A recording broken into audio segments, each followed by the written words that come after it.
Už krepšinį. Už krepšinį. Už golfą. Už golfą. Už pasatą. Tipo. Už pasatą. Vytautas. 100 metų, 1000 tostų. Jau gali palaikyti. Gali pademonstruoti išangės pratimus. Jo, bet nieks nieko nepamatys, aš dabar įsitraukinėjau, nesimato, ne?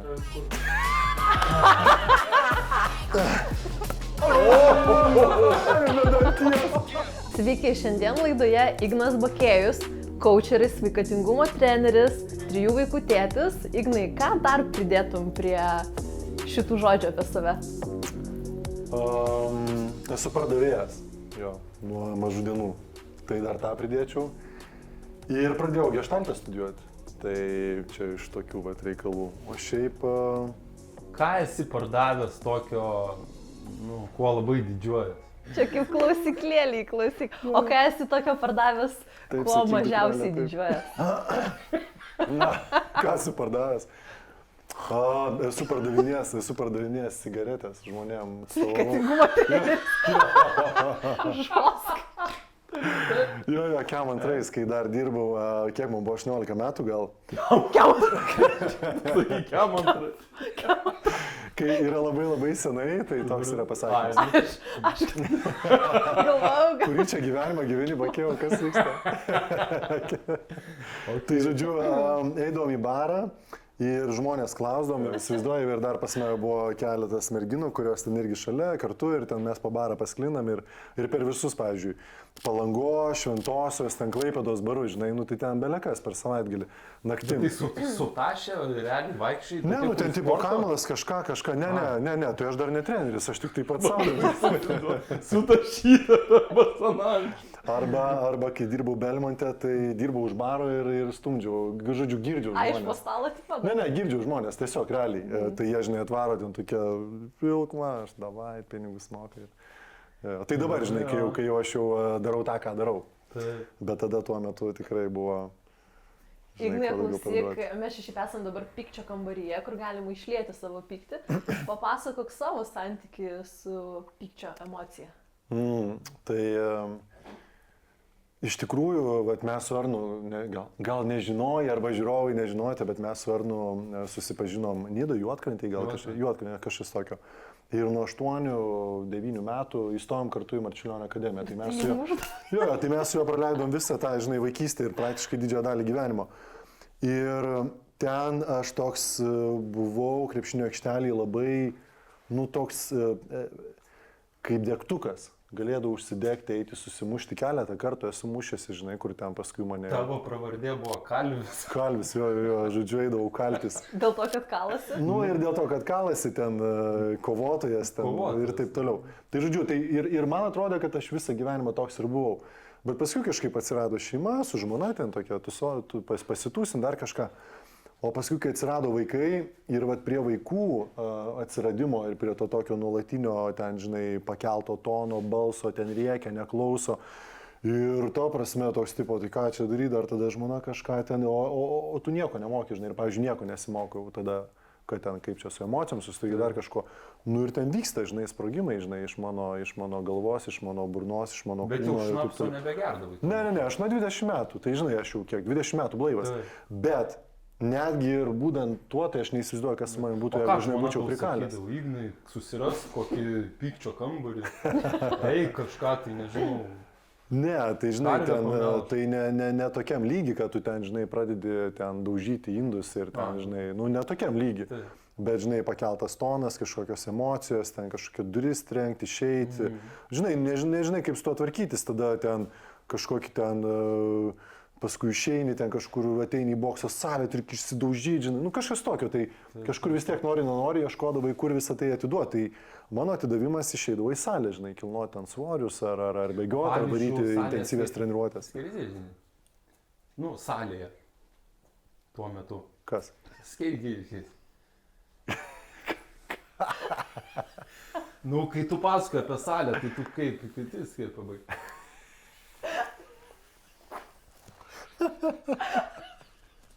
Žinai, kas taip juokdavosi? Kas? Tai kaip pasakoji apie salę? Būdavo. būdavo, važiuoja mašinytės ir jos lenktyniauja. Ir ten būdavo toksai piktas dėdas ir turėjo šuniuką. Ir tas šuniukas visą laiką taip žaidam. Bet man taip kaip visą toks iš giliai. Aš jį dabar matau. Ir tas bičias turėjo ūsus ir taip sukdavo, žinai, ir jis toks piktas būdavo ir bandydavo pakenkti. Tai sakė, pradės auginti. Tai kai aš salėje būdavau, tai žodžiu, man, nu žinai, toks ateini ir toks ten apie tą situaciją ir ją išsiventiliuoji ir tada išeini, žinai, laimingas, tada grįžti namo, vėl gauni. Ir tada po truputį atsirasdavo kažkokių būdų, metodų, aš išeidavau pabėgioti. Dar kažkaip. Ir atrodydavo, kad užtenka va tokių būdų, kaip su tuo susitvarkyti. Bet kuo toliau ten vaikai augo, tuo didesnis ten tas jų indėlis, tuo daugiau ten tie nervai. Ir aš supratau, kad aš kažką turiu mokytis, kažką turiu daryti, nes kitu atveju, uragai, žinai, tai nėra sprendimas, žinai. O kokiais būdais padarei pažangą, kad sakytum, o geras, Ignai, susitvarkiau, apsitvarkiau? Ir kas labiausiai prisidėjo? Tai aš nuėjau su savo vyriausiųjų sūnum pas tokį Mindaugą Vidugirį į tą tokį, kas vyrų kalbę, tėvų vaikų stovyklą, tėvo sūnaus stovyklą. Paskui atsirado meditacija, pradėjau medituoti, tai tas padėjo.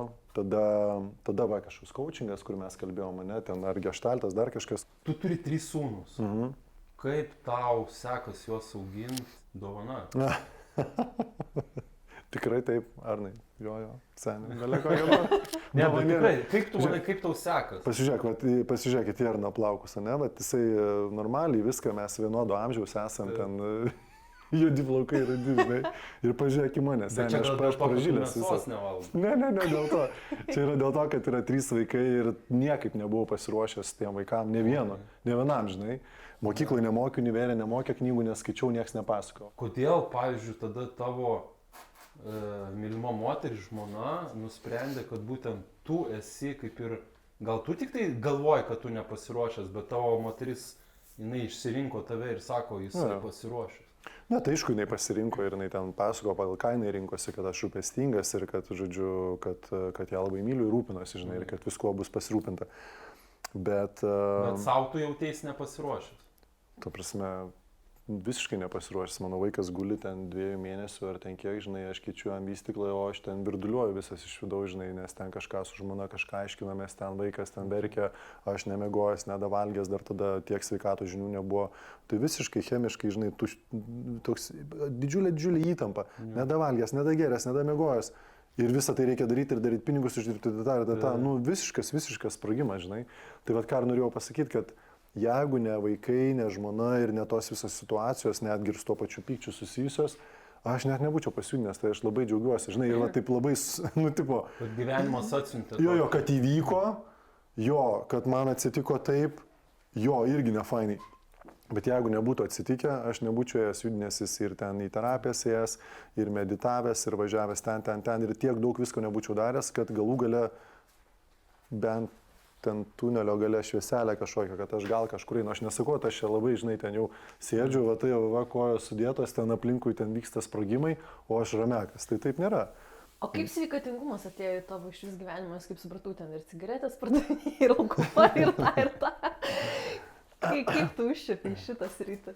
Tai mano tėvas nevartojo alkoholio nuo 23 metų. Tai mes namie savo nematėm, alkoholio. Tai, žinai, kai tu gyveni tuom, tai nėra to kažkokia stiprybė ar dar kažkas, tu galvoji, va ten kiti tėvai va šoka, ten kažką, mano tėvas ne, ir tada visi jam ten kažkokius bairius mėto, žinai, kad ką tu čia. Tai aš taip ir galvau, kad mano tas tėvas, žinai, čia, tipo toks, va, apie nieką. Bet paskui, kai pats tapau tėvu ir jau man buvo kokie 23 metai, aš 24, aš supratau, kad oho, čia krūva reikalų, žinai, ten, turiu omeny, kad jeigu ten dar kilnoji taurelę ir ten vaikai kažką tokio pradeda daryti ir tu net laikai ten, iš kur tas visas smurtas kyla, iš kur ten, žinai, čia dabar nesmeniškai žmonėms sakau, kurie vartoja, gal taip nėra, bet tarkim, imant man savo pavyzdį. Labiau išprovokuoja, nu? Taip, visiškai, arba išprovokuoja, arba nusiramina, tada tu čia gal eigi, žodžiu, pagerk ir žmogus nusiramina ir nueina miegoti. Tai aš tokį pavyzdžiui mačiau namie ir tenais to nebuvo pas mane. Gal tą progą atsigeriam Vytauto. Gerai. Mūsų laidos rėmėjas, atsigerkim Vytauto, mėgaukimės mineralais. Mėly Delfi TV laidos žiūrovai, mums labai svarbu jūsų palaikymas.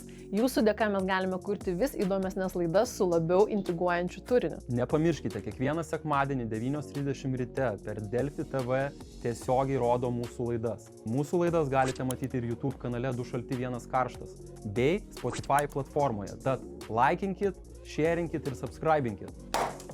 Nestabdyk, susisiek su mumis ir tap mūsų laidos rėmėjų. Gerai, Ignai, mes turime mūsų mega faną laidos Zigmą iš Rietavo. Tai esam gavę, jisai sužinojo, kad tu dalyvausi laidoje, esam gavę klausimą ir ne vieną. Tai aš tu dabar paleidžiu. Sakyti, 3 dalykus, kur paprasti kaimo žmonės galėtų nuveikti, kad jaustųsi geriau, kad sveikata būtų geriau, kad psichinė būklė žmonos būtų geresnė, kad nesvaigytų tapkio. Ką Zigmui iš Rietavo, va, kaip sveikos gyvensenos ekspertas? Tai kaime viskas yra gerai. Kažkada mačiau laidą, rodė, kaip fauristam tampytis, man atrodo. Taip, išangė jiem ten buvo esmė, žodžiu. Tai gal jis Gal Zigmelis irgi? Gal gali pademonstruoti išangės pratimus? Jo, bet nieks nieko nepamatys, aš dabar jį sutraukinėjau, nesimato, ne? Vat jeigu taip išarti. Kur? Arčiau gali pritraukti čia? Palato kelias nusivysi. Ir vis tiek nesimato. Ten pritraukiu, visiškai plaukiukai matosi. Jo, matau, vat sustraukinė, aha, labai gerai. Žinai, kaip vadinasi šitas? Nula banka. Nu, prašau, va. Iš jogos. Ja, pas ją, jinai pasakys. Sipras jai. Kaip apmokyt, kaip tai nula banka. Zigmas laukia. Jo, kas įdomiausia, kad dėl tų furistų visi Lietuvos treneriai atsisakė. Nu, tipo, negalėjo komentuoti apie išangę, jo, kaip ten rodyti, kad ten, žodžiu, vyram prostatą, tai visi sako, ne, aš toks. Duokit man, hold my beer. Tai ir padariau. Tai... Turėjai modelį kažkokį? Ne, aš pasėmiau gumos gabalą tokį, žinai, ir kad, nu, kaip tai išangė, žinai, suspausti ir rodžiu, va, taip spausdamas.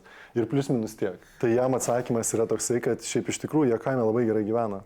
Jie turi gryną orą, jie yra visą laiką lauke, dirba prie ten, žinai, lauko darbų, visiškai fiziškai aktyvus. Tada panašu, kad ten augina savo maistą ir jį valgo, tai jie viską gerai daro, jie mums gali ateiti ir paaiškinti, kaip mums šiuosius dalykus implementuoti mieste. Aš manau, kad jie ten gerai gyvena, nu, jeigu kalbant apie kaimą. Tai... Perdusim Zigneliui. Skambutį turim? Skambutį. Kurjeris iš Rietavo. Igno mėgstamiausias influenceris. Šrieta. Atsiuntė dovanėlę ir sako, jeigu jau toks sportiškas, parodyk, kaip reikia padaryti vegetaro challenge. Taip, ir dar jisai siunčia trumpą paaiškinimą. Labas, Ignai, mes ką tik nukasėm morkas, bulves, siunčiu tau ypatingą morką. Kaimo galios simbolį. Išduoti paragauti mūsų morką.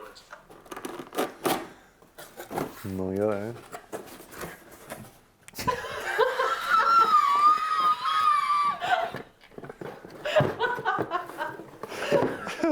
Tai va, tai Maukis, Zigmo diržas. kaip ten sakėm, veganos skaistybės diržas. Nu. Ir derlių nuiminėti. Zigmuko. Aš galvau, kad čia reikia ant akių taip dėtis. Tai ką, Ignai, Zigmas iš Rietavo atsiuntė tokią dovanėlę. Ką tik nurinkta morkytė, vienas triukas, tu turi ją pagauti, bandydamas išsiūbuoti su burna, jokių rankų. Taip. Tai užsidėk diržą per juosmenį. Labai geras, beje, pratimas fizinio aktyvumo. Čia jeigu iš to... Zigmas, manau, todėl ir parinko tau. Jau gali palaikyti. Zigmelis tokia gera. Zigmas YouTube prisižiūrėjo reikalų, plačiai. Zigmas turbūt biškai staresnis už tą. Jo, ir šiaip jis čia... Burna, 5 balai akis. Pravesta akis. Jeigu iki išangės sugauni, tada vegetarišką vakarienę ant manęs. Taip, mes ir čia mane. Nu, Iškasi tau.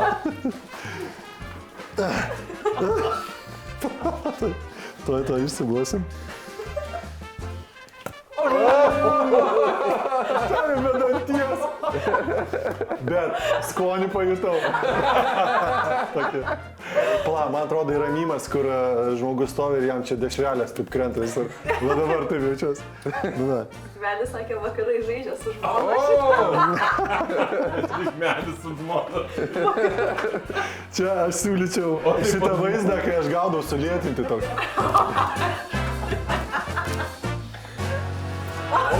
Bet seniai, klubai gerai juda, ne? Galiu šoną. Gal taip? Na, aš pabūsiu, kad pataikytum gerai. Seniai, bet pripažinsiu, toks biški būdaus. Aš sakiau, kad pabūsiu. Kaip tai sako, svarbiausia neįspėjau. Eik, tu Ką, zigmelis. Zigmai aplauto, biški čia pataškyto. Zigmo iššūkis Bet pavyko. įvykdytas. Net tikėjau, galvoju tikrai nepavyks. Ignai, atlikai Zigmo iššūkį, tikrai gražu žiūrėti buvo, kaip sugaudė morkytę. Turiu patirties jo. Iš Zigmo daržo. Metas toliau važiuoti per klausimus, tai įsipilk vandens, atsigerk, nes kitas klausimas bus gan aštrus. Tai ką, Ignai, koks yra tavo požiūris į pornografiją, kokią įtaką porno žiūrėjimas tau padarė? Tai galiu atsakyti dviejopai, kad jeigu nebūčiau žiūrėjęs, tai turbūt nepasidaryčiau tokių išvadų ir neičiau ten, kur nuėjau. Bet iš tikrųjų sustabdė mano vystimasi, bet kokį. Nes pornografija visiškai stipriai mane nunešė į tą lytinį gyvenimą, į tą poreikį, visiškai sugriovė ir sugadino mano įsivaizdavimą ir požiūrį apie moterį, kaip ten tas visas lytinis aktas turi atrodyti. Ir aš gyvenau tuom, nes aš to žiūrėjau labai daug. Martynai, papasakok, ką žmonės veikia šitam tavo įkurtam pykčio kambaryje. Tai kaip pats ir kambarys sufleruoja, tai išlieja pyktį, atsineša savo daiktus, atsineša kokius nebemėgiamus daiktus. Ir mes duodam savo daiktus, duodam įrankius ir jie čia viską daužo. Bet už sienos turim atsidarę kirvių mėtymo pramogą, kur ganėtinai nauja, Lietuvoje esam vieninteliai, tai Amerikoje tai yra sportas ir jie labai yra tai stipriai išvystę. Europai po biškį kai kur pradedam vystyti, o Lietuvoje mes vieninteliai. Tai labai tikiuosi, kad įvesim šitą sportą ir į Lietuvą ganėtinai stipriai. Tai Ignai, krišnaizmas. Jau turbūt girdėjęs daug kartų tą klausimą, va tu paaiškink mums, miestelėnams. Aš nesu girdėjęs. Krišnaitai, tai kokiom aplinkybėm tu ten atsidūrėjai ir kodėl konceptualiai tu palaikai juos ir priklausai, kaip supratau, jų bendruomenį. Šitas mėsininkas sėdi šypsosi. Tai toks durnas atsakymas, kad jaučiausi kažkurio etape, va ten ir su pykčio visų tuo reikalu, kad toks viduj, žinai, tipo, kas čia darosi, aš noriu iš viso šito išeiti, ką man daryti. Ir taip juokingai durnai pažiūrėjau filmą Eat, Pray, Love su Julia Roberts ir jinai ten meldėsi, žinai, ir prašė, kad ten Dieve, kas tu kurtų. Aš pasižiūrėjau ir galvojom prikolai, žinai, tipo, ir aš tai padarysiu. Ir aš tai padariau ir paprašiau dalykų, ko aš paprašiau ir jie atsitiko. Ir vienas iš tų dalykų tai buvo, kad Dievas apsireišktų kažkokią formą, kuri man būtų priimtina ir tiktų. Antras dalykas, ko aš paprašiau, tai aš paprašiau, kad ateitų žmogus, mentorius, kuris papasakotų apie meilę. Nu, tipo, kas yra meilė, nes, va, žinai, yra meilė, va, mes apie porno kalbėjom, tai taip, tada yra vaikų meilė, tada yra žmona vyras meilė, tada draugiška, bet aš supratau, kad yra kažkas giliau. Tai to prašiau ir man kažkaip labai spalvų trūko, labai jaučiausi pilkas ir tikrai toks prislėgtas dažnu atveju būdavau. Ir kai atėjo Krišnos pavidalu man Dievas, žinai, kur aš ten į bažnyčią vaikštau kaip krikščionis, mane ten tėvai porą kartų per metus atnužėm per Kalėdas, per kažkokias dar šitas Velykas, ne? Ir staiga čia, ir aš toks, o ne. O buvai su jais prasėjęs mieste? Ne, aš visada bėgdavau į priešingą pusę. Aš kažkaip prieš juos aš nieko neturėjau blogo prieš juos. Kažkaip jie man tokie netrodė, kad kažką padarys, bet toks, žinai, iškart visi taip jie eina ir visi taip iš karto sustingsta, žinai, kažkas kažką Nes jie pasiūlo. labai laisvi. Ne? Jo, kažkas kažko pasiūlo suvalgyti, kažką pagerti, ten, žinai, žmonės tokie, veda į kitą pusę, ten kažkokią knygą duoda, kažką paskaityti. Tai žodžiu, aš jų kažkaip nesmerkiau, aš taip juos pasižiūrėdavau, bet Bet surezonuodavo? toks kad- man kažkaip Na, lyg matau įdomu, bet čia. galvoju, žiūrėkit, jūs darykit, ką norit. Taip. Tik manęs nelieskit. Nu, tipo. Nu ir viskas. Ir plius minus mano vaikystėje toksai ir būdavo su jais. Bet nematai ten savęs gale su dambreliu kokiu nors. ten? Žmogau, mano gyvenime buvo pasakyti 4 ne. 4 niekada. Aš pasakiau, kad nebūsiu treneriu, tapau treneriu. Pasakiau, kad nebūsiu krišnaitu, tapau krišnaitu. Pasakiau, kad nedirbsiu tinklinę rinkodarą, dirbu tinklinę rinkodarą. Ir kas dar buvo vienas. Šią dar vieną pasakiau, kad niekada nedarysiu, bet 100%. Dabar dar sakai, bet taip, nu dabar jau žinau, kad atsargiai. Niekada nerūkysiu, bet rūkėlė dvasia. Ne, aš žinai, ko prašiau, aš sakiau, kad gyvenime alkoholis nesibaigtų. Nu tai jis nesibaigė kažkam, bet man baigėsi, žinai. O krišnaizmas atsirado per žmoną, žinai, mes tokią sudėtingą situaciją sprendėme. Tai va, tai pirmas toksai buvo, kad aš per TV filmą paprašiau ir atsirado, o paskui kažkaip žmona nuėjo konsultaciją, ten buvo tokia šeimininė dilema labai rimta ir per tą konsultaciją susipažinom su dabartiniu mano draugu, kuris yra astrologas ir per tą dalį ir atėjo ir jisai tapo mano tuo mentorium ir aš pas jį ir dabar po šią dieną mes esam kartu. Mamai pataikiau su malkai galva. O, ką matai šitoje lėkštėje? Kristina Messenger, kai ją puola šuo.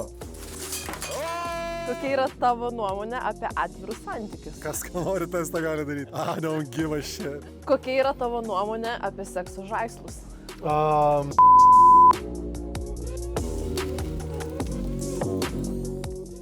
Už krepšinį. Už krepšinį. Už golfą. Už golfą. Už pasatą. Tipo. Už Už pasatą. Vytautas. 100 metų, 1000 tostų.